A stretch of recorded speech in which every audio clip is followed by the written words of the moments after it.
ठीक, चालू किए ना भाई। ठीक, भूल जाता है। देखो मैं ये बोल रहा था कि लास्ट टाइम अपन किशोर न्याय संरक्षण एवं संवर्धन अधिनियम पढ़े थे, है ना, 2015। समझ में आया था सबको? ठीक है, कुछ डाउट हो तो एक बार फिर से देखना है तो देख लो। ठीक है, उससे बता दो, उससे रिलेटेड ये 15-20 क्वेश्चन है, MCQ है। ठीक है, एक एक बार तो पढ़ लियो ना आप लोग उसको। ठीक है, अब ये MCQ की सहायता से उसको एक बार फिर से रिकॉल कर लेते हैं। ठीक है, फिर आगे बढ़ेंगे। ठीक है, चलो स्टार्ट करते हैं। पहला क्वेश्चन है, यह अधिनियम कैसे बालकों पर लागू होता है? किस अधिनियम की बात हो रही है? ठीक है, समझ गया ना किस अधिनियम के बारे में बात हो रही है? ठीक है,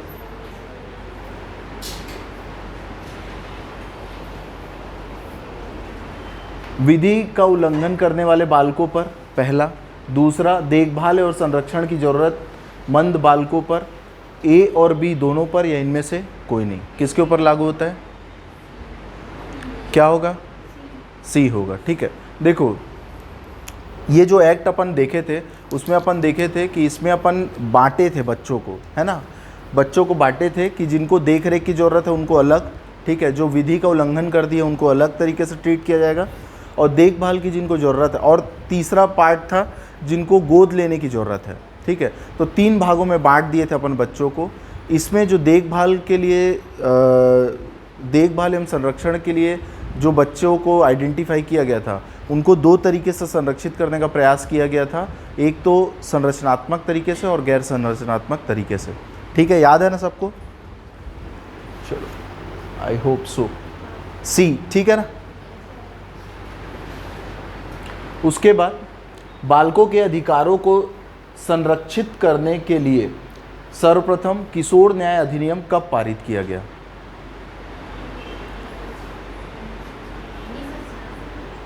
1900।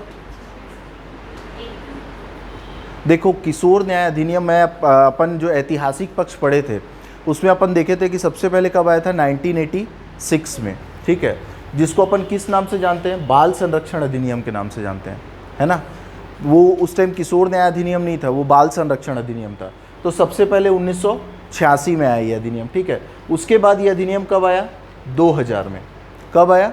2000 में। ठीक है, 1986 के बाद ये अधिनियम आया 2000 में। 2000 में, ठीक है। 2000 के बाद ये अधिनियम कब आया? 2015 में। ठीक है, पूरे देश में लागू कब हुआ ये अधिनियम? 2016 में। ये अधिनियम पास कब हुआ था? अधिनियम कब पास हुआ था? किशोर न्याय संरक्षण एवं संवर्धन अधिनियम कब पास हुआ था? पास कब हुआ था मतलब राष्ट्रपति के हस्ताक्षर कब हुए थे?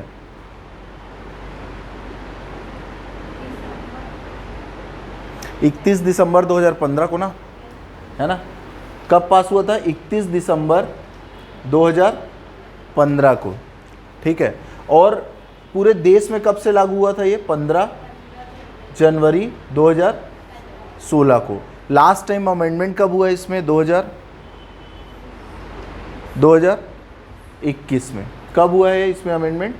2021 में हुआ। ठीक है, तो सबसे पहले कब आया था? 1986 में। उसके बाद कब आया? 2000। उसके बाद कब आया? 2015 में। लागू कब हुआ? 2016 में। अमेंडमेंट कब हुआ? 2021 में। तो इसका आंसर क्या होगा? बी। ठीक है,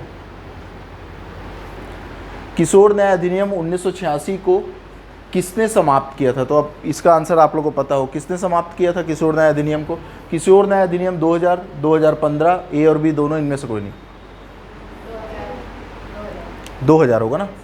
ठीक है, समझ गए ना। यहाँ पर देखे ना कि सबसे पहले 1986 में आया था, फिर उसको चेंज करके 2000 में लाया गया, फिर कब लाया? 2015 में। ठीक है, तो वही क्वेश्चन ये वही है, किशोर न्याय अधिनियम 1986 को रिप्लेस कौन सा एक्ट किया था? तो कब का एक्ट किया था? 2000 वाला एक्ट किया था। ठीक है, किशोर न्याय अधिनियम 2000 को किसने समाप्त किया था? 2015। जब पहले 1986 में आया, उसके बाद 2000 में, फिर 2015 में। ठीक है, किशोर न्याय अधिनियम 2015 कब पारित हुआ? कब पारित हुआ?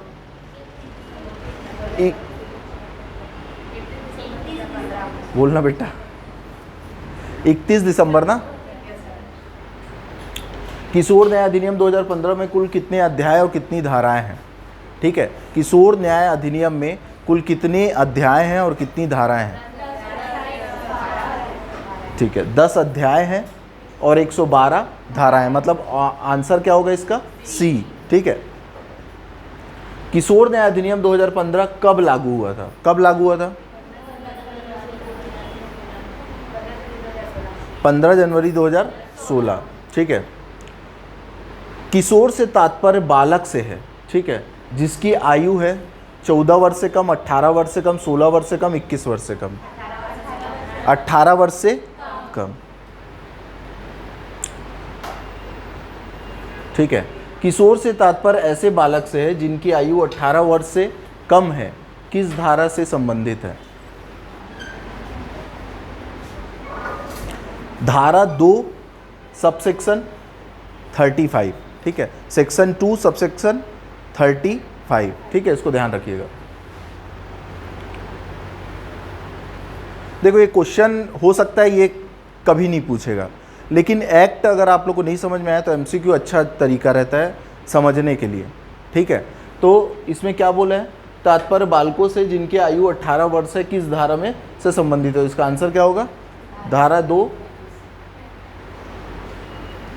अब इसमें क्या बोला? इस अधिनियम के तहत गंभीर अपराध के लिए कितनी सजा का प्रावधान किया गया है? ठीक है, किस किस टाइप की सजा का प्रावधान है इसमें? 3 है।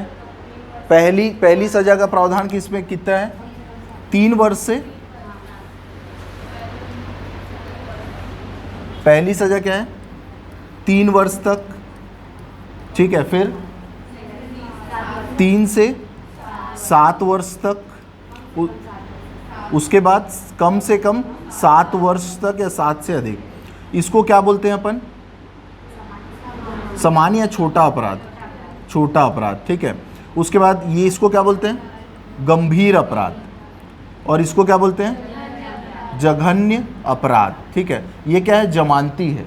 ठीक है, ये दोनों कैसा है?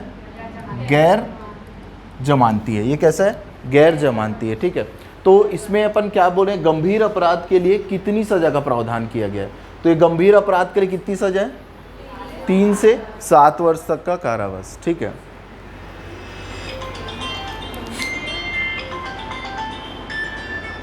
एक सेकंड रिसीव कर लूँगा।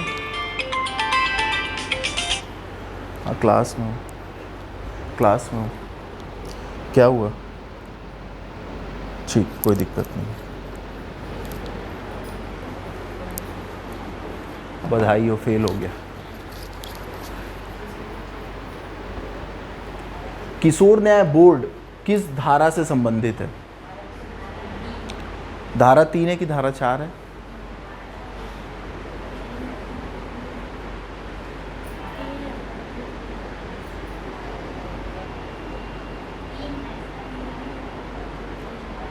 किससे संबंधित है?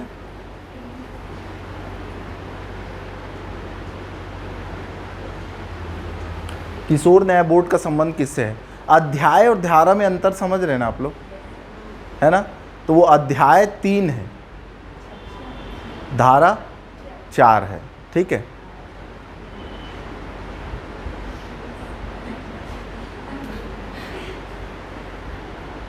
ठीक है।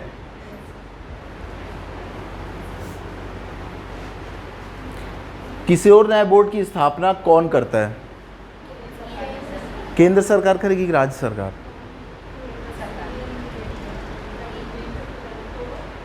राज्य सरकार। इम्प्लीमेंटेशन का जो काम रहता है ना, वो राज्य का रहता है। केंद्र कहाँ अपना सेटअप लाते रहेगी वहाँ से। ठीक है, तो किशोर न्याय बोर्ड की जो स्थापना होती है, उसमें स्थापना करने की जिम्मेदारी किसकी रहती है? राज्य सरकार की रहती है। किसकी रहती है? राज्य सरकार की रहती है, ठीक है। हाँ, केंद्र सरकार नहीं करता, एक्ट पास किया है केंद्र सरकार, ठीक है। जितने बोर्ड वोर्ड की स्थापना होती है वो किशोर, जैसे किशोर न्याय बोर्ड है, ठीक है, सक्षम प्राधिकारी है, उसकी स्थापना कौन करेगा? राज्य सरकार करेगा, ठीक है। अब केंद्र सरकार की जो दत्तक ग्रहण से संबंधित इकाइयाँ है ना, जो निगरानी रखती है, उसकी एक बोर्ड की स्थापना वो करता है अपने केंद्र में। किशोर द्वारा जघन्य अपराध किए जाने की दशा में उसकी मानसिक तथा शारीरिक क्षमता को प्रथम दृष्टया निर्धारित कौन करता है? ये अच्छा क्वेश्चन है। हाँ, किशोर न्याय बोर्ड। क्या आप बोलना क्या चाह रहे हैं?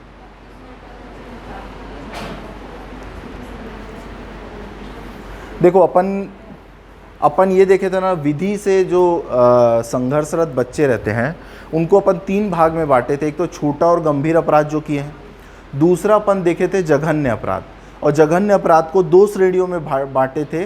16 वर्ष, मतलब 16 वर्ष से कम उम्र के बच्चे, और 16 वर्ष से और 18 वर्ष तक के बच्चे, ठीक है। तो अपन देखे थे कि जो छोटे और गंभीर अपराध करते हैं बच्चे, उनके लिए सक्षम प्राधिकारी कौन है? किशोर न्याय बोर्ड। कौन है? किशोर न्याय बोर्ड। उसके बाद जो 16 वर्ष से कम उम्र के बच्चे गंभीर अपराध करते हैं, उनके लिए सक्षम प्राधिकारी कौन है? किशोर न्याय बोर्ड। कौन है? किशोर न्याय बोर्ड, ठीक है। देखो इधर, ये 3 कैटेगरी अपन देखे थे। एक तो जो छोटे अपराध करते हैं और जो गंभीर अपराध करते हैं, ठीक है। और दूसरी कैटेगरी थी जघन्य अपराध की। जघन्य अपराध में एक तो 16 वर्ष तक के बच्चों को रखा गया था, जो 16 वर्ष से कम है, ठीक है। और एक ऐसे बच्चे थे जो 16 वर्ष से लेकर 18 वर्ष तक के हैं, ठीक है। अब इसमें अपन देखे थे कि सक्षम प्राधिकारी कौन होगा, ठीक है। तो जो छोटे अपराध है, अब ये 3 श्रेणियां हो गई, ऐसे ही तो है, 3 श्रेणियां हो गई ना।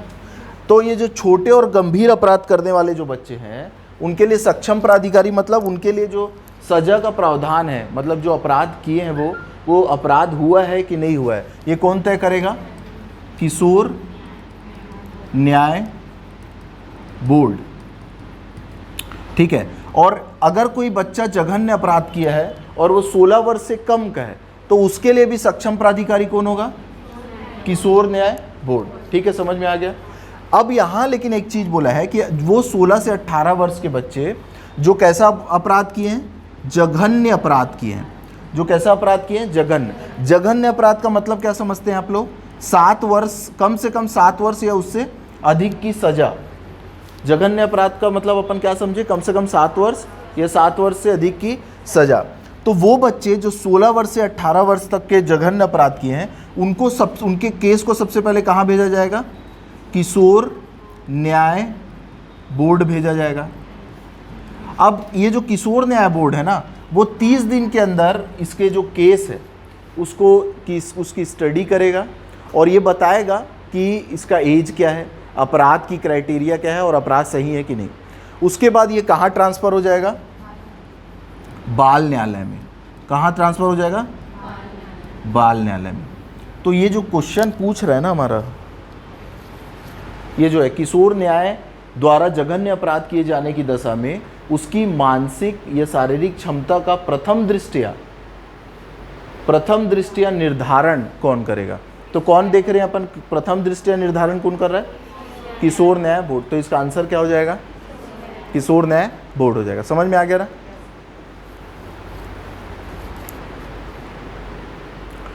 बाल कल्याण समिति की नियुक्ति कौन करता है? राज्य सरकार। नियुक्तियां कौन करेगा? राज्य सरकार करेगा, ठीक है। बाल कल्याण समिति का सदस्य होने के लिए कितने वर्ष के अनुभव की आवश्यकता है? 7 वर्ष की। वाह भाई। कोई व्यक्ति बाल कल्याण समिति के सदस्य के रूप में अधिकतम कितने वर्ष तक रह सकता है? अधिकतम कितने वर्ष तक रह सकता है? 3 वर्ष। मतलब उसका कार्यकाल कितने वर्ष का होगा? 3 वर्ष का होगा, ठीक है। अब देखो ये क्वेश्चन है, बालक के अपराध को सार्वजनिक करने वाले व्यक्ति के लिए दंड का क्या प्रावधान किया गया है, ठीक है। ये क्या है ना, बेसिकली नेट से कॉपी पेस्ट किया गया क्वेश्चन है, ठीक है। तो कुछ कुछ क्वेश्चन ऐसी ही भी है, लेकिन अपने को ध्यान रखना है, ठीक है। देख लेते हैं। तो ये जो प्रश्न है इसका आंसर होगा 6 माह का कारावास हो सकता है और 2 लाख रुपए का जुर्माना हो सकता है, ठीक है। 6 माह का कारावास और 2 लाख रुपए का क्या हो सकता है, जुर्माना हो सकता है। तभी आप देखते हो कि बच्चों के खिलाफ अगर कोई, जैसे निर्भया कांड सुने हो ना, निर्भया उसका सही ना ओरिजिनल नाम थोड़ी ना था। जब उसके विक्टिम को फांसी की सज़ा हो गई तो उसकी जो माँ है वो मीडिया के सामने रोते हुए उसका नाम बताई थी। अब उनका नाम भूल गया हूँ मैं, उज्ज्वला या इस टाइप का कुछ नाम था उनकी माँ लड़की का, ठीक है। तो ओरिजिनल नाम और उसकी पहचान को क्या करते हैं अपन, छुपा के रखते हैं ऐसे केस में, ठीक है। अब देखो इसमें क्या बोल रहा है, बालक को किस धारा में परिभाषित किया गया है, ठीक है। ये आसान क्वेश्चन है, ये हो सकता है पूछा भी जा सकता है। बालक और किशोर, ठीक है, बालक को किस धारा में परिभाषित किया गया है, धारा 2 सबधारा या उपधारा 12 में, ठीक है। धारा 2 उपधारा 12 में, ठीक है।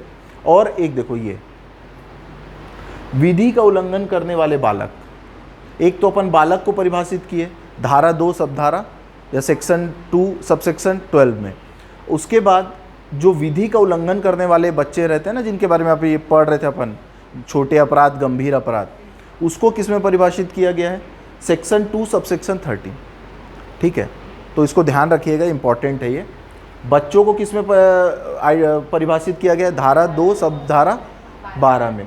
और ये जो विधि का उल्लंघन करने वाले बच्चों को धारा 2 सबधारा 13 में, ठीक है। किशोर न्याय बोर्ड का गठन किस धारा के अंतर्गत, ये विवादित क्वेश्चन छोड़ो। किशोर न्याय बोर्ड में कितने सदस्य रहते हैं, कितने सदस्य रहते हैं अभी? किशोर न्याय बोर्ड में 3 सदस्य रहते हैं ना, 3 सदस्य रहते हैं, है ना, ठीक है ना। तो 3 सदस्य रहेंगे, एक प्रिंसिपल मजिस्ट्रेट रहेगा और 2 कौन रहेंगे, सामाजिक कार्यकर्ता रहेंगे, ठीक है। 2 सामाजिक कार्यकर्ता रहेंगे। और जो भी निर्णय लिया जाएगा किशोर न्याय बोर्ड में, वो किस आधार पे लिया जाएगा, बहुमत के आधार पे लिया जाएगा।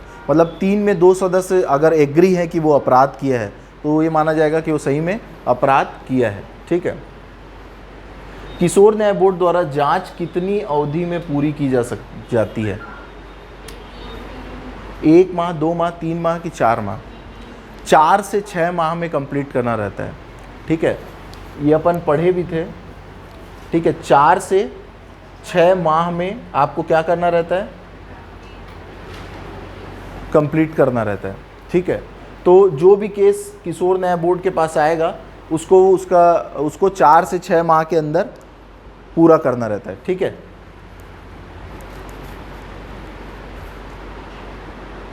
देखो, बाल कल्याण पुलिस अधिकारी किसे नियुक्त किया जाता है, सहायक उप निरीक्षक को। कांस्टेबल, हेड कांस्टेबल, हाँ ठीक है, सहायक उप निरीक्षक बिना समझ में आ रहा है। किस विधि उल्लंघन करने वाले बालक को जब गिरफ्तार किया जाता है तो कितने समय के अंदर बोर्ड के सामने प्रस्तुत किया जाता है, 24 घंटे के अंदर, ठीक है। विशेष किशोर पुलिस का हेड किसको बनाया जाता है,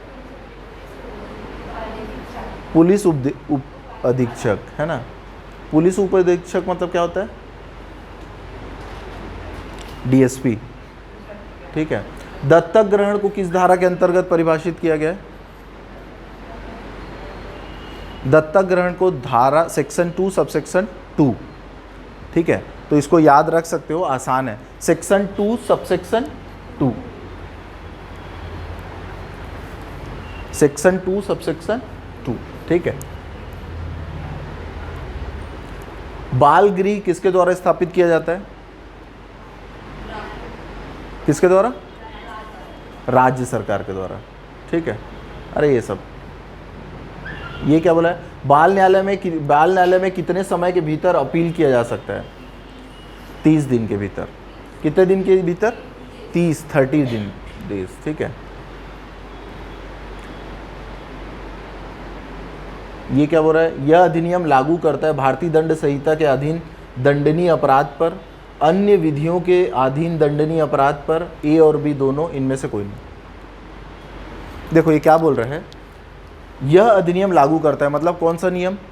किशोर न्याय, है ना, किशोर न्याय अधिनियम संरक्षण एवं संवर्धन 2015, ठीक है। अब ये इसमें जो सजा का विधि का उल्लंघन वाला जो प्रावधान है ना, विधि का उल्लंघन वाला जो प्रावधान है ना, वो किसमें वो जो सजा जो गलती किया है वो, जैसे छोटी सजा, गंभीर सजा, है ना, और जघन्य अपराध, ये सब जो कैटेगरी है वो कौन से अपराध है, कहाँ लिखा है वो अपराध है? भाई किशोर न्याय बोर्ड में तो नहीं लिखा है कि वो अपराध है ना, तो किसमें? भारतीय दंड संहिता के अधीन दंडनीय अपराध पर, ठीक है, अन्य विधियों के अधीन दंडनीय अपराध पर, ए और बी दोनों, इनमें से कोई नहीं, दोनों है, ठीक है। तो इसको ध्यान रखिएगा, इसमें दोनों, मतलब भारतीय दंड संहिता के अधीन दंडनीय अपराध अगर कोई सजा है और वो कोई बच्चा करता है तो वो जो प्रावधान है उसके हिसाब से लागू होगा, और अन्य विधियों के अधीन कोई दंडनीय अपराध है उसमें भी अगर कोई जैसे 3 साल से कम की सजा है तो फिर वही छोटा अपराध माना जाएगा, 3 से 7 है तो वही गंभीर अपराध माना जाएगा, 7 से ऊपर है तो क्या माना जाएगा? जघन्य अपराध माना जाएगा, ठीक है, समझ में आ गया? देखो नेक्स्ट टॉपिक है आज का, बाल श्रमिक प्रतिषेध एवं नियमन अधिनियम 1986, ठीक है। इसको, ये जो एक्ट है बाल श्रमिक नियमन प्रतिषेध एवं नियमन अधिनियम 1986, इसको समझने के लिए हमको ये समझना पड़ेगा बाल श्रमिक क्या है।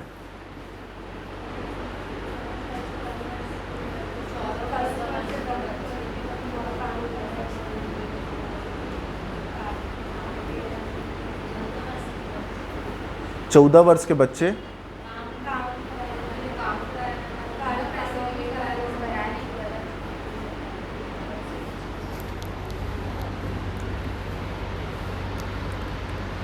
देखो, सबसे पहले बाल श्रमिक, ठीक है, बाल श्रमिक का मतलब ये होता है कि 14 वर्ष से के कम के बच्चे, ठीक है। बच्चे क्या होते हैं? देखो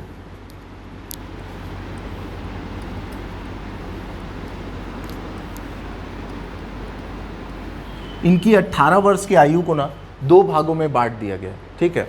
यहाँ तक के बच्चे अगर काम कर रहे तो वो क्या कहलाते हैं? बाल श्रमिक कहलाते हैं। क्या कहलाते हैं? बाल श्रमिक। और 14 वर्ष से 18 वर्ष के बच्चे क्या कहलाएंगे? किशोर। क्या कहलाते हैं? किशोर, ठीक है। तो 14 वर्ष से कम उम्र के बच्चे बाल कहलाते हैं, मतलब बाल श्रमिक कहलाते हैं अगर वो काम कर रहे हैं तो, ठीक है। और 14 से 18 वर्ष के बच्चे क्या कहलाएंगे? किशोर, ठीक है।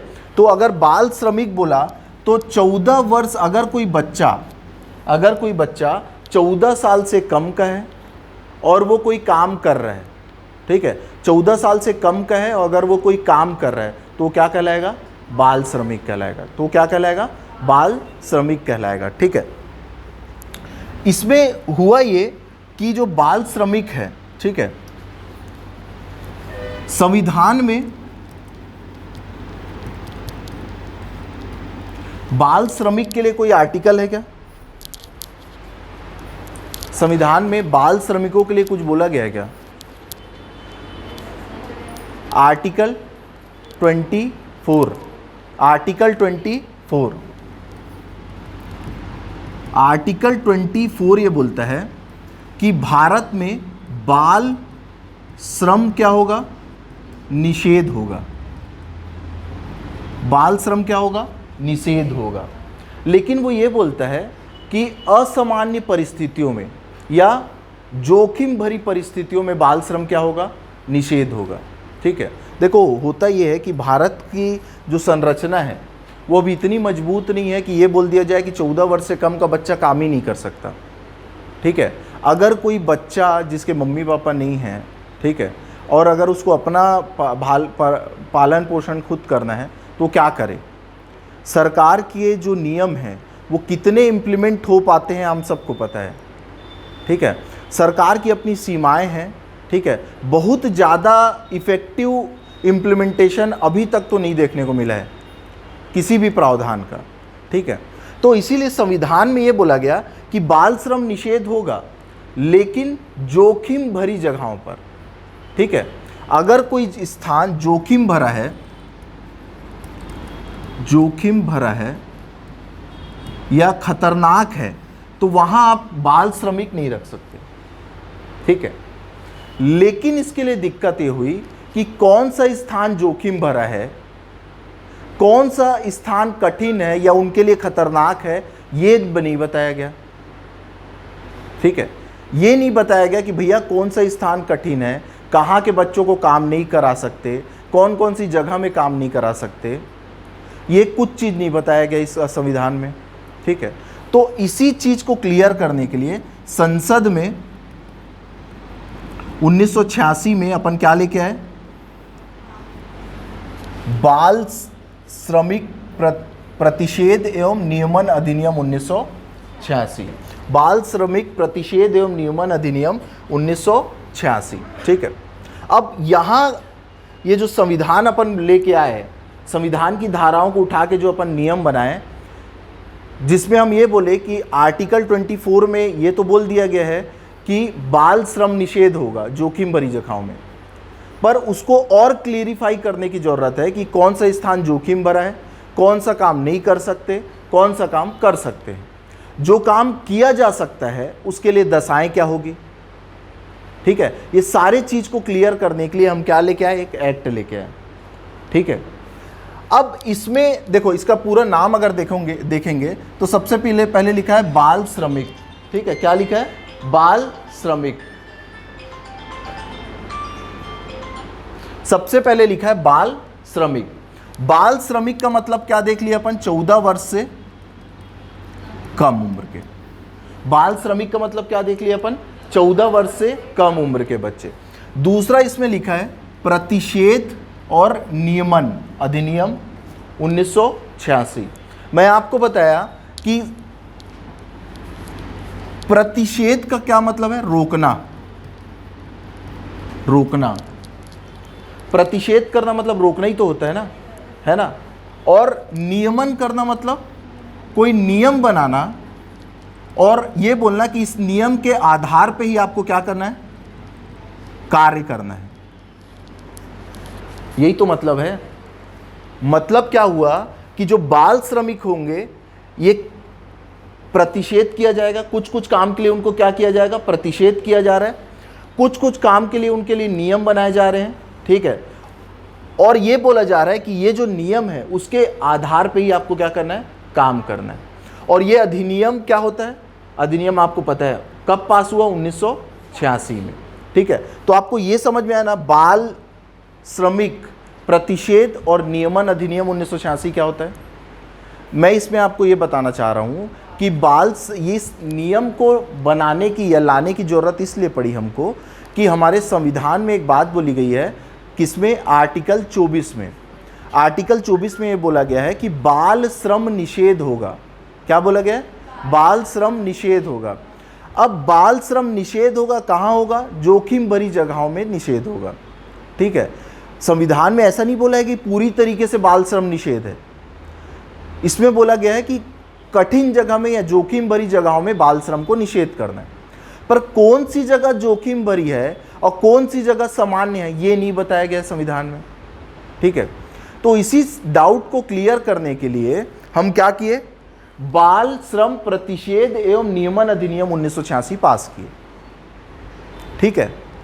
तो बाल श्रम का मतलब अपन देख लिए 14 वर्ष से कम उम्र के बच्चे।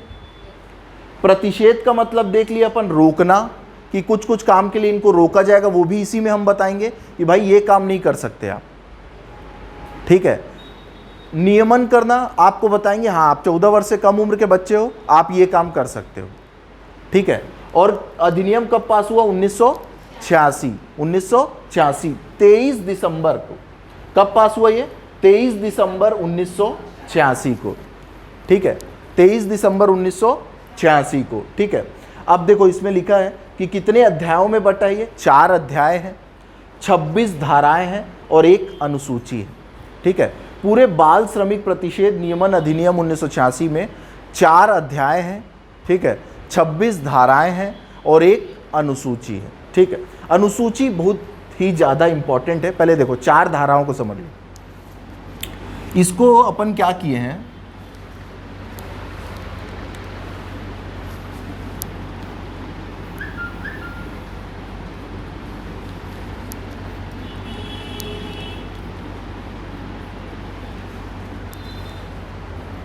इसमें अपन ये किए कि सबसे पहले ये बताए कि प्रारंभिक चर्चा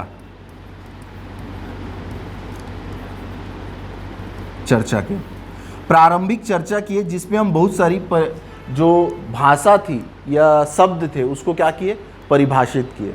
हम यही बताने का प्रयास किए कि बाल कौन होता है, तो हम ये बताए कि 14 वर्ष से कम के लोग क्या होते हैं, बाल होते हैं, ठीक है। तो प्रारंभिक चर्चा में ये सब बात की है, ठीक है। और इसमें उसके बाद अपन ये बताए अध्याय 2, ये तो अध्याय 1 हो गया, ठीक है, अध्याय 1 हो गया।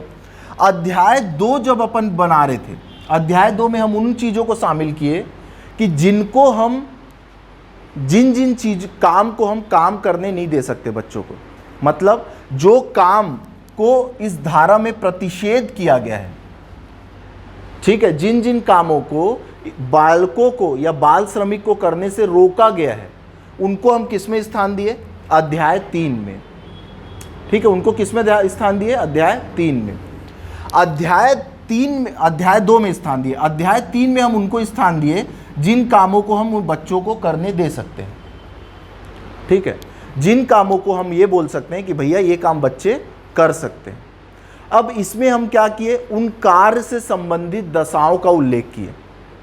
क्या किए अपन, उन कार्य से संबंधित, जैसे कोई काम बच्चों को आप दुकान में बैठा सकते हो, तो कितने देर मैक्सिमम बैठा सकते हो, कितने दिन की छुट्टी देनी पड़ेगी, अगर एक पर्टिकुलर टाइम है तो उसमें कितने घंटे रेस्ट देना पड़ेगा, उसके क्या क्या नियम होंगे, उसकी इंक्वायरी के लिए किसी ऑफिसर को अपॉइंट किया गया है क्या, जो लेबर इंस्पेक्टर करके होता है ना, लेबर इंस्पेक्टर होता है, उनको अपॉइंट किया गया है उसके लिए, ठीक है। तो ये सारी बातों को किसमें लिखा गया, अध्याय 3 में। और अध्याय 4 में हम मिसलेनियस प्रोविज़न को स्थान दिए। किसको दिए, मिसलेनियस प्रोविज़न। मतलब अगर आप अगर आप ये नहीं मानते, मतलब जो प्रावधान किए हैं उस प्रावधान के रूल को फॉलो नहीं करते, तो आपको क्या क्या दंड दिया जा सकता है, आपको क्या क्या दंड दिया जा सकता है, ठीक है। तो बाल श्रमिक प्रतिषेध और नियमन अधिनियम 1986 में हम देखें कि 23 दिसंबर 1986 को उसको क्या कर दिया गया है, लागू कर दिया गया है, ठीक है। अब इस पूरे अधिनियम को 4 अध्याय, 26 धाराएं और एक अनुसूची में बांटा गया है। अब मैं आपको ये बोल रहा हूं कि ये जो 4 अध्याय में बांटा गया है ना, 4 अध्याय में बांटा गया है, वो 4 अध्याय में पहला अध्याय में ये बोला गया है कि किन किन प्रारंभिक चर्चा की गई है उसके बारे में, ठीक है, परिभाषा दी गई है, कुछ बताया गया है इसमें, ठीक है। उसके बाद अध्याय 2 में ये बोला गया, अध्याय 2 में ये बोला गया कि किन किन काम के लिए आपको प्रतिषेध किया गया है, मतलब कौन कौन सा काम ऐसे हैं जिनको करने से रोका गया है, ठीक है। और अध्याय 3 में उनको स्थान दिया गया कि जो काम बच्चे कर सकते हैं और काम करने के बाद उनकी क्या दशाएं होंगी, कितनी छुट्टी दी जाएगी और कौन उसके लिए जिम्मेदार होगा, उसको स्थान दिया गया अध्याय 3 में। अध्याय 4 में क्या बोला गया, मिसलेनियस प्रोविज़न। क्या बोला गया, मिसलेनियस प्रोविज़न, जिसमें ये शामिल किया गया दंड क्या होगा, कितना, अगर नियम को फॉलो नहीं करोगे तो कितना आर्थिक दंड मिल सकता है, कितनी सज़ा मिल सकती है, इन सारी चीज़ों को फॉलो किया गया, का उल्लेख किया गया, ठीक है। यहाँ तक समझ में आया क्या आप लोग को, ठीक है। एक ये समझना है अपने को, अनुसूची क्या है। अनुसूची 1 देखो, अनुसूची को 2 भागों में अपन बांटे, पार्ट ए और पार्ट बी, ठीक है, पार्ट ए और पार्ट बी। अनुसूची देखो, अनुसूची और जैसे संविधान अपन पढ़ते हैं तो वहाँ भी अपन देखते हैं शेड्यूल पढ़ते हैं ना, कितने शेड्यूल हैं संविधान में, 12 शेड्यूल है, ठीक है। तो 12 शेड्यूल में क्या रहता है, डिटेलिंग रहती है आर्टिकल्स की, मतलब जो आर्टिकल्स हैं उसकी डिटेलिंग आपको कहाँ मिलेगी, शेड्यूल में मिलेगी, ठीक है। तो यहाँ शेड्यूल में क्या बताया गया है कि जो काम को प्रतिषेध किया गया है ना, अब देखो, जिन जिन कामों को प्रतिषेध किया गया है, जिन जिन कामों को प्रतिषेध किया गया है उनको दो भागों में बांट दिया गया है। पहला, कौन कौन से कार्य को प्रतिषेध किया जा रहा है और कौन कौन से क्षेत्र को प्रतिषेध किया जा रहा है। मतलब बंदूक बनाने के कारखाना या केमिकल फैक्ट्री में बाल श्रम नहीं किया जा सकता है, ठीक है। तो एक तो हो गया केमिकल फैक्ट्री, मतलब केमिकल, फिर कोई भी केमिकल हो गया, वो क्या हो गया, क्षेत्र हो गया, और पर्टिकुलर काम हो गया। तो एक तो ये बोलता है, पार्ट ए में बोलता है ये कार्य प्रतिषेध है। मतलब शेड्यूल 1, अनुसूची 1 को दो भागों में स्प्लिट किया गया, पार्ट 1, पार्ट ए और पार्ट बी। पार्ट ए बोलता है कि इन इन कार्यों को प्रतिबंधित किया जाता है, किसके लिए, बाल श्रम के लिए। अब वो कार्य कितने हैं, 18 कार्यों की एक सूची दी गई, ठीक है। 18 कार्यों की एक सूची दी गई और ये बोला गया कि भाई ये काम आप नहीं कर सकते, बच्चे हो तो, ठीक है। और शेड्यूल 1 में का ही एक दूसरा पार्ट है, पार्ट बी, उसमें ये बताया गया कि ये क्षेत्र हैं, इन क्षेत्रों में आप काम नहीं कर सकते। जैसे दवा बनाने की कंपनी, अरे भैया केमिकल निकल गया, कुछ हो गया, बच्चों को नुकसान हो गया, तो मैं बताया ना, जोखिम भरे स्थान में बच्चों को काम नहीं कराना है, ठीक है। तो अनुसूची जो शेड्यूल है, शेड्यूल को दो भागों में बांटा गया, पार्ट ए और पार्ट बी। पार्ट ए में ये बोला गया कि इन इन कार्यों को नहीं करेगा बच्चा, और पार्ट बी में बोला गया इन इन क्षेत्रों में काम नहीं करेगा बच्चा। एक में 18 काम की सूची दी गई, एक में 65 क्षेत्र की सूची दी गई कि 65 टाइप के बिजनेस में बच्चों को इन्वॉल्व नहीं किया जाएगा, ठीक है। तो अभी तक बाल श्रमिक प्रतिषेध और नियमन अधिनियम 1986 में हम क्या क्या पढ़े, ये मैं एक बार रिवाइज कर रहा हूँ, ठीक है। पूरा फोकस मेरे साइड रखिए, पीडीएफ आप ही लोग के लिए है। देखो, अपन स्टार्ट किए थे बाल श्रम क्या होता है से, ठीक है। बाल श्रम क्या होता है, 14 साल से अगर कम का कोई बच्चा है तो वो क्या कहलाएगा, बाल श्रमिक। 14 साल से कम का कोई भी बच्चा जो काम कर रहा है, ठीक है, वो क्या हो गया, बाल श्रमिक कहलाएगा, ठीक है। अब बाल श्रमिक के लिए संविधान में एक आर्टिकल का उल्लेख किया गया है, आर्टिकल 24, आर्टिकल 24 जो फंडामेंटल राइट से संबंधित है, ठीक है। आर्टिकल 24 ये बोलता है कि बाल श्रम भारत में निषेध होगा, और कहाँ निषेध होगा, जोखिम भरी जगहों में, ठीक है। अब संविधान में ये नहीं बताया गया कि कौन से स्थान जोखिम भरे हैं, ठीक है। तो इसी डाउट को क्लियर करने के लिए हम एक नियम पास किए, अधिनियम पास किए, या एक बिल को पास किए, बाल श्रम प्रतिषेध और नियमन अधिनियम 1986, ठीक है, जिसमें बाल श्रम का मतलब 14 वर्ष से कम उम्र के बच्चे, प्रतिषेध का मतलब वो कार्य जिसमें रोक लगाना है, नियमन मतलब वो काम जिसकी परमिशन देना है।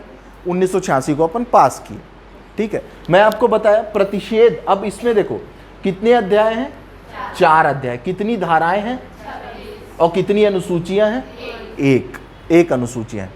अब मैं आपको बताया अध्याय जो 4 हैं उसमें से अध्याय 2 का संबंध किससे है, प्रतिषेध से। अध्याय 2 का संबंध किससे है, प्रतिषेध से। नियमन का, ये नियमन नहीं दिख रहा है, नियमन का संबंध किससे है, अध्याय 3 से, अध्याय 3 से। और अध्याय 4 का संबंध किससे, मिसलेनियस प्रोविजन से, है ना, दंड से है, ठीक है, दंड से। और अध्याय 1 का संबंध किससे, प्रारंभिक चर्चा से। तो अध्याय 4 है, चारों के बारे में समझ में आ गया ना।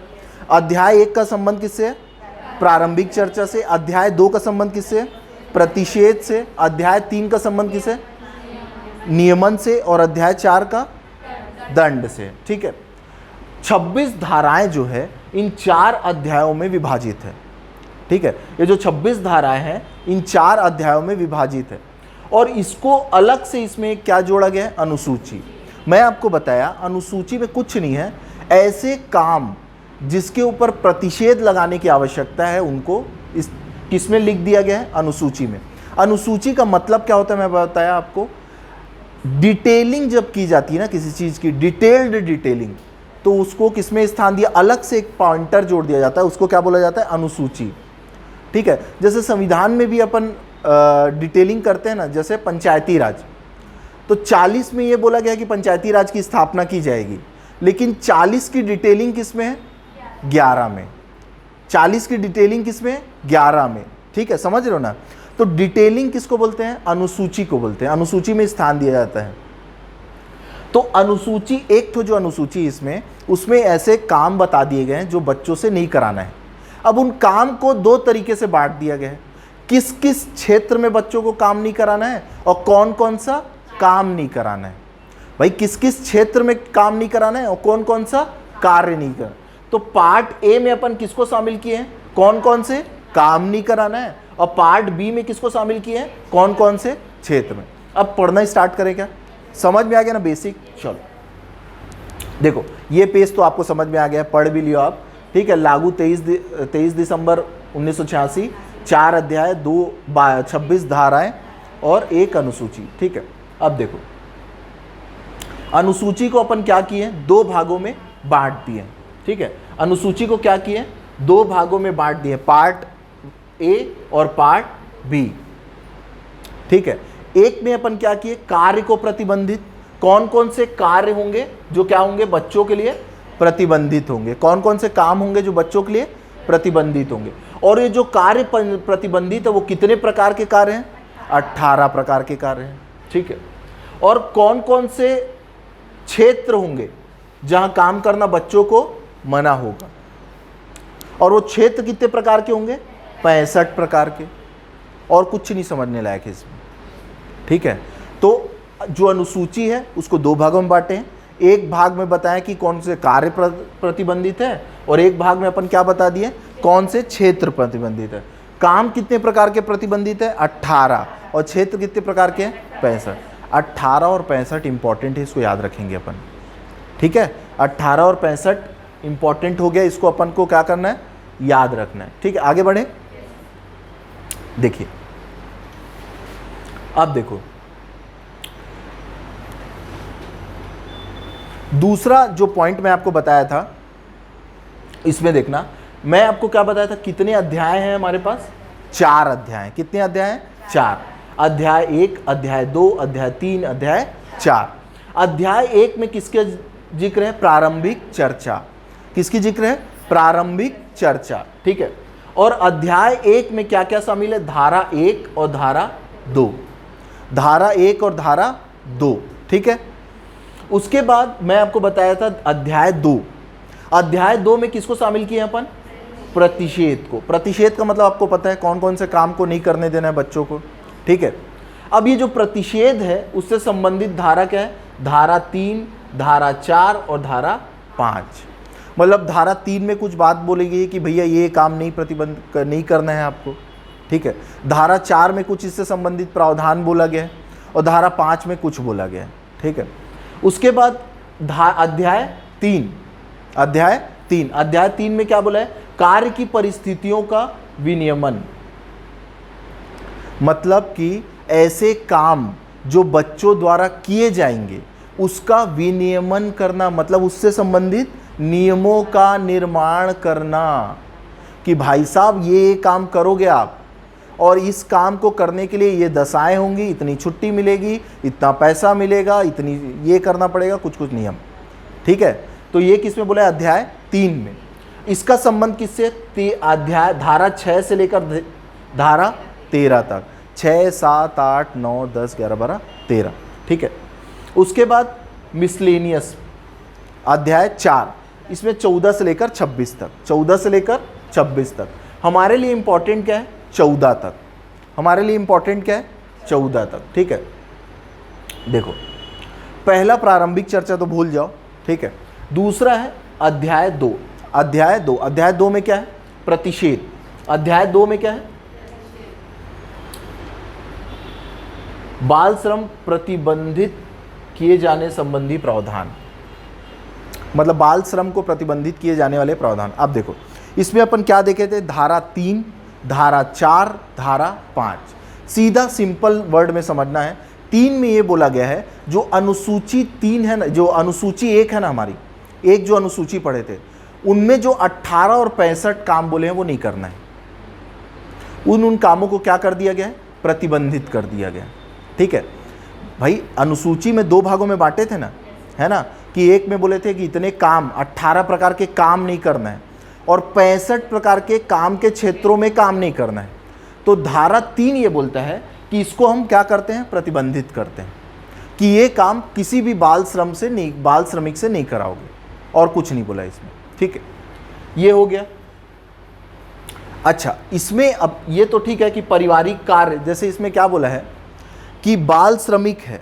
ठीक है, अब ये जो आप नियम बनाए हो, ठीक है, कि इस क्षेत्रों में बच्चों को काम नहीं कराना है, ठीक है, लेकिन अगर किसी का फैमिली बिजनेस है कोई, ठीक है, तो आप अगर वो उसको कहीं जाना है, ठीक है, और अगर वो कुछ समय के लिए अपने बच्चे को उस गद्दी में बैठा के चला गया है, ठीक है, तो लेबर इंस्पेक्टर आके अंदर नहीं कर देगा बाप को।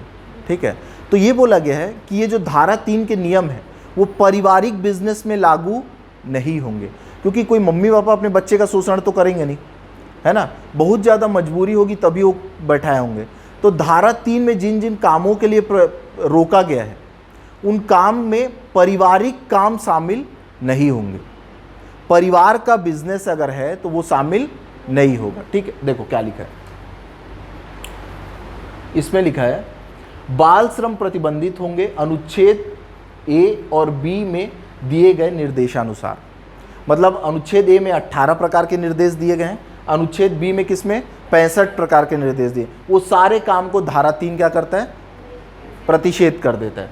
और इसमें बोला गया है पारिवारिक कार्य को इसमें शामिल नहीं किया जाता, पारिवारिक काम को इसमें शामिल नहीं किया जाता। अब ये धारा 4 जो है ना, धारा 4 ये बोलता है कि जो अनुसूची 1 है, जो 18 और 65 कामों में डिवाइडेड है, उसमें परिवर्तन किया जा सकता है। क्या बोला है? उसमें परिवर्तन किया जा सकता है। और जैसे 18 काम है अभी, ठीक है, सरकार को ऐसा लगता है कि ये काम में अब उतना रिस्क नहीं रहा यार, तकनीक बहुत आ गई है, अब आसानी से किया जाना, इसको हटाना चाहिए इससे। और यहाँ भी बच्चों को अगर कोई रोजगार काम करना चाहता है तो कर सकता है। तो ये काम कौन करेगा हटाने का? केंद्र सरकार। कौन करेगी? केंद्र सरकार द्वारा किया जाएगा। देखो, केंद्र सरकार द्वारा सूचियों में संशोधन किया जा सकता है, ठीक है, 3 माह के पूर्व सूचना के बाद। मतलब कि केंद्र सरकार को अगर किसी सूचना में परिवर्तन करना है तो 3 माह के अंदर का क्या जारी करना पड़ेगा? गाइडलाइन जारी करना पड़ेगा। ये नहीं मोदी जी सुबेरे उठे भाई और बहनों ये अब परिवर्तन, ऐसा नहीं होगा भाई। 3 महीना जिनके लिए कोई नियम ला रहे हो उसको 3 महीना मेंटली प्रिपेयर होने दो, ठीक है। तो क्या बोला गया? 3 माह की पूर्व सूचना दे के आप क्या कर सकते हो? इस नियमों में संशोधन कर सकते हो, ठीक है। तो धारा 3 बोलता है कि अनुसूची 1 में दिए गए कार्य को करना प्रतिषेध होगा। और इस जो सूची है अनुसूची 1 है, अनुसूची 1 में क्या बोला गया है? धारा 4 में बोला गया उसमें संशोधन किया जा सकता है। अब संशोधन कौन करेगा? केंद्र सरकार करेगी। ये इंपॉर्टेंट पॉइंट हो जाता है, केंद्र सरकार, ठीक है। धारा 5 में ये बोला गया है कि एक बाल श्रमिक तकनीकी सलाहकारी समिति का निर्माण किया जाएगा। बाल श्रमिक तकनीकी सलाहकारी समिति का क्या किया जाएगा? निर्माण किया जाएगा। इसका काम क्या रहेगा? केंद्र सरकार को सुझाव देगा कि बाल श्रम के संबंध में और कौन कौन से संशोधन किए जाने चाहिए, ठीक है। केंद्र सरकार को यह सलाह देगा कि और कौन कौन से संशोधन किए जा सकते हैं बच्चों के लिए, ठीक है। और ये जो बाल श्रमिक तकनीकी सलाहकार समिति रहेगी उसमें कुल कितने, देखो इसमें ना संख्या निर्धारित नहीं है। इसमें यह बोला गया है कि एक तो प्रिंसिपल चेयरमैन रहेगा, मतलब जो अध्यक्ष रहेगा समिति का, ठीक है, और मैक्सिमम 10 सदस्य रहेंगे इसमें। मतलब टोटल कितने सदस्य रह सकते हैं? 11। टोटल कितने सदस्य रह सकते हैं? 11 सदस्य रहेंगे इसमें, जिसमें से एक अध्यक्ष रहेगा और 10 क्या रहेंगे? उसके सदस्य रहेंगे, ठीक है। इसमें बोला है बाल श्रमिक तकनीकी सलाहकार समिति का क्या किया जाएगा? निर्माण किया जाएगा, जो सरकार को निम्न संशोधन पर सुझाव देगी, ठीक है। एक अध्यक्ष रहेंगे इस समिति में और 10 क्या रहेंगे, सदस्य रहेंगे। ठीक है, अब गठन कौन करेगा, बट ऑब्वियस है केंद्र सरकार द्वारा ही किया जाएगा। जब संशोधन ही केंद्र सरकार कर रही है तो समिति का भी तो गठन कौन करेगा, केंद्र सरकार करेगी। ठीक है, तो अपन अभी तक कितने अध्याय पढ़े, अध्याय एक ही पढ़े, 2 अध्याय 2। ठीक है, अध्याय 2 में अपन पढ़े धारा 3, धारा 4, धारा 5।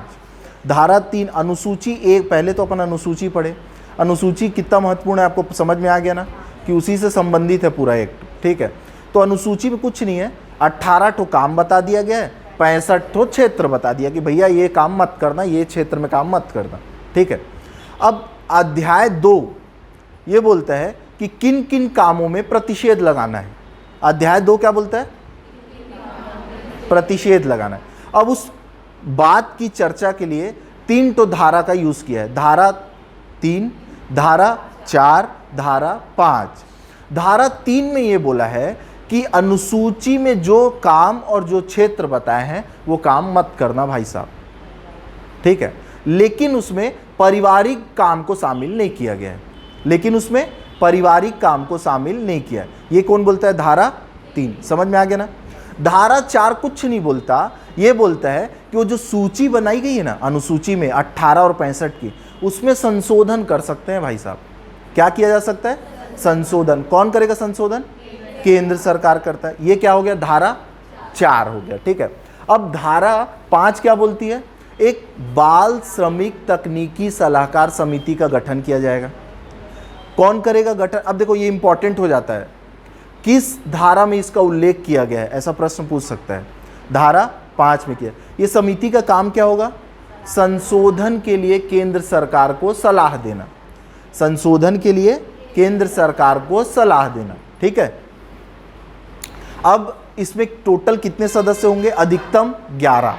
अधिकतम कितने सदस्य होंगे, 11। एक कौन होंगे, अध्यक्ष, और मैक्सिमम 10 नंबर ऑफ मेंबर्स, 10 तो मैक्सिमम मेंबर हो सकते हैं इसमें। ठीक है, तो ये समझ में आ गया स्लाइड। ठीक है, चलो आगे देखते हैं। ये तो वही चीज है। अच्छा, ये हो गया धारा अध्याय 3।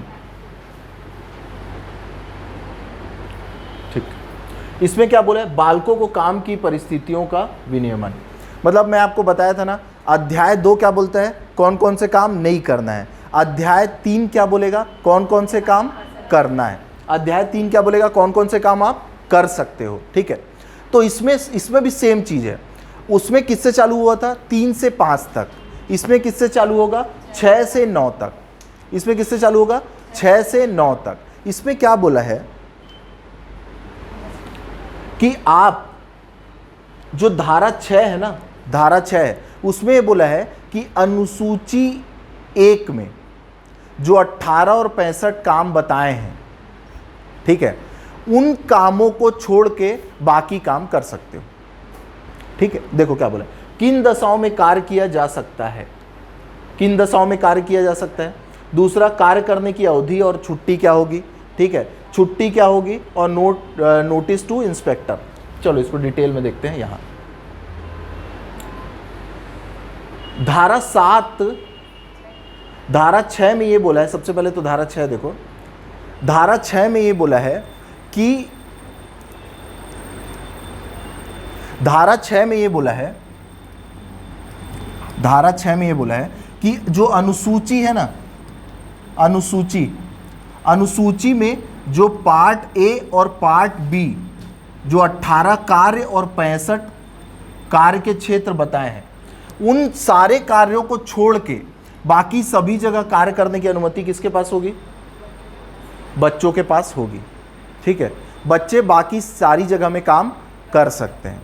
ठीक है, ये बोला है धारा 6 में। ठीक है, अब देखते हैं धारा 7 में क्या बोला है। धारा 7 ये बोलता है कार्य करने की अवधि क्या होगी या घंटे क्या होंगे। ठीक है, तो कुछ नहीं करना है। इसमें बोला है कि मैक्सिमम बच्चों को 6 घंटा काम कराओगे।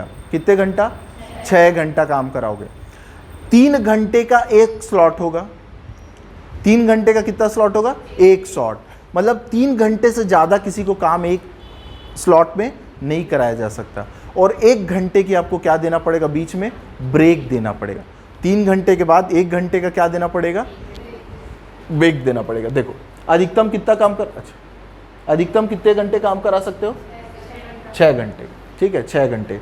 एक बार में कितने घंटे काम कराओगे, 3 घंटे, ठीक है। और विश्राम कितने घंटे देना पड़ेगा, 1 घंटे। उसके बाद बोला है कि शाम को 7 बजे के बाद, मतलब शाम को 7 बजे के बाद और सुबह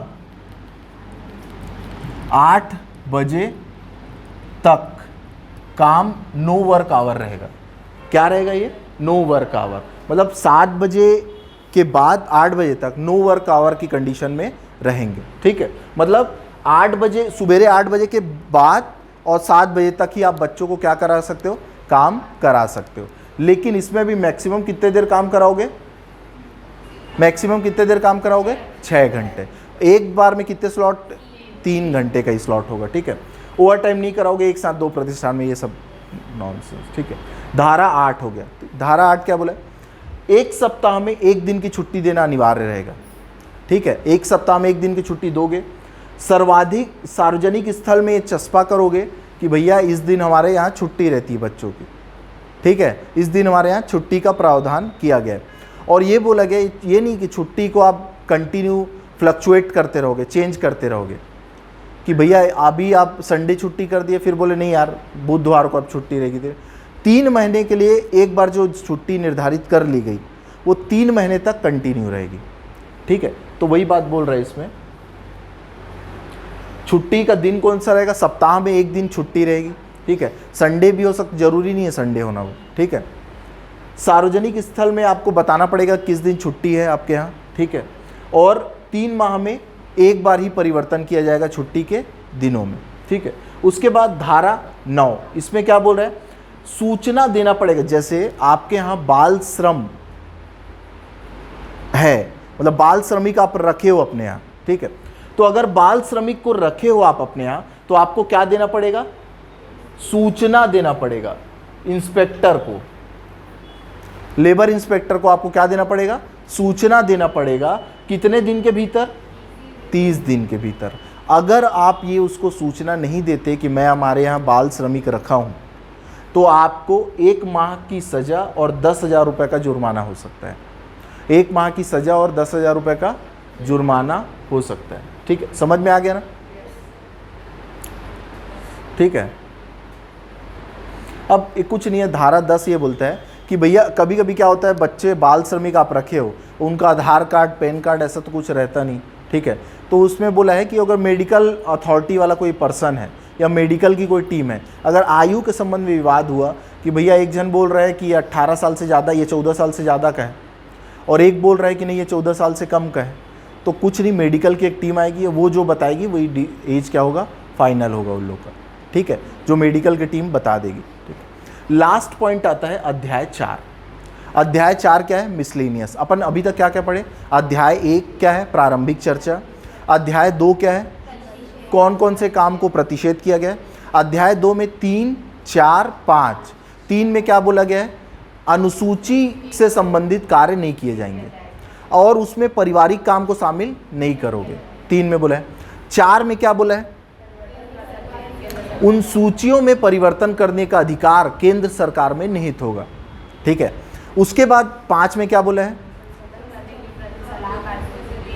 तकनीकी सलाहकार समिति का गठन करोगे बाल श्रम के लिए, ठीक है। और वो समिति का गठन कौन करेगा, केंद्र सरकार। कितने सदस्य होंगे, 11 सदस्य होंगे, 1 अध्यक्ष और 10 मेंबर होंगे, ठीक है। उसके बाद अध्याय 3 क्या बोलता है, कौन कौन से काम कर सकते हैं, ठीक है। तो उसमें क्या कौन कौन से काम कर सकते हैं, 6, 7, 8, 9, ठीक है। तो 6 में क्या बोला है कि भैया अनुसूची में जो काम दिए उसको छोड़ के सब काम करो, 6। 7 में क्या बोला है, दशाएं क्या होगी, दशाएं 6 घंटे काम कर लो, एक स्लॉट में 3 घंटे काम करो, 1 घंटा से ज़्यादा छुट्टी मत मारो, ठीक है। तो ये सारी चीज़ बताएगी। उसके बाद ये बोला है कि छुट्टी क्या रहेगी, तो सप्ताह में 1 दिन छुट्टी दो, सार्वजनिक स्थान में नोटिस डालो, ठीक है। 6-15 हो गया है, और ठीक है। और चलो चलो चलो जल्दी, तो वो हो गया। उसके छुट्टी के बारे में बताया गया। उसके बाद 9वां क्या बोला है,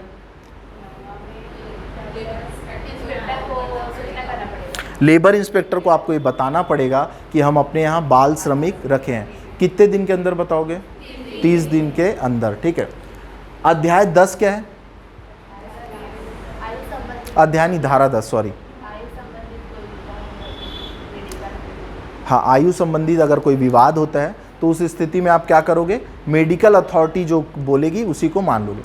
उसके बाद अध्याय 14 में, जिसमें 14 से लेकर 26 तक का उल्लेख है, ठीक है। 14 हमारे लिए इंपॉर्टेंट है, जिसमें अपन क्या बात की है? दंड क्या क्या होगा, ठीक है। कुछ नहीं है, क्या बोल रहा है, अगर आप पहली बार कोई काम करते हो, अगर इस टाइप की गलती करते हो तो आपको 3 माह के लिए बस अंदर करेंगे और 10,000 रुपये का अर्थदंड लगाएंगे। लेकिन आप इस टाइप के आदमी हो कि दिन हर बार वही गलती कर रहे हो, तो 1 साल के लिए अंदर जाओगे भाई साहब, और क्या करोगे? 10-20,000 रुपये का आपको अर्थदंड भोगना पड़ेगा, ठीक है। लेकिन नहीं यार, सॉरी, पहली बार अगर आप गलती करते हो तो मिनिमम सजा का प्रावधान कितना है? 3 माह की सजा और 10,000 रुपये। और मैक्सिमम कितना हो सकता है आपको? मैक्सिमम 1 साल की सजा और 20,000 रुपये। लेकिन अगर आप दोबारा वही काम करते हो, तो ये जो सजा है ना वो दुगनी हो जाती है। जैसे ये जो 3 माह है ना, वो क्या हो जाएगी? 6 माह हो जाएगी। 1 साल क्या हो जाएगा? यहाँ 2 साल है। 1 साल क्या हो जाएगा? मैक्सिमम 2 साल हो जाएगा, ठीक है। 1 साल कितने साल में बदल जाएगा? 2 साल में, ठीक है। लेकिन अर्थदंड उतना ही रहेगा, 10,000 रुपये और 20,000 रुपये। 10,000 रुपये और 20,000 रुपये। समझ में आ गया? ठीक है। अब क्या रिवाइज करेंगे? चलो, हो गया।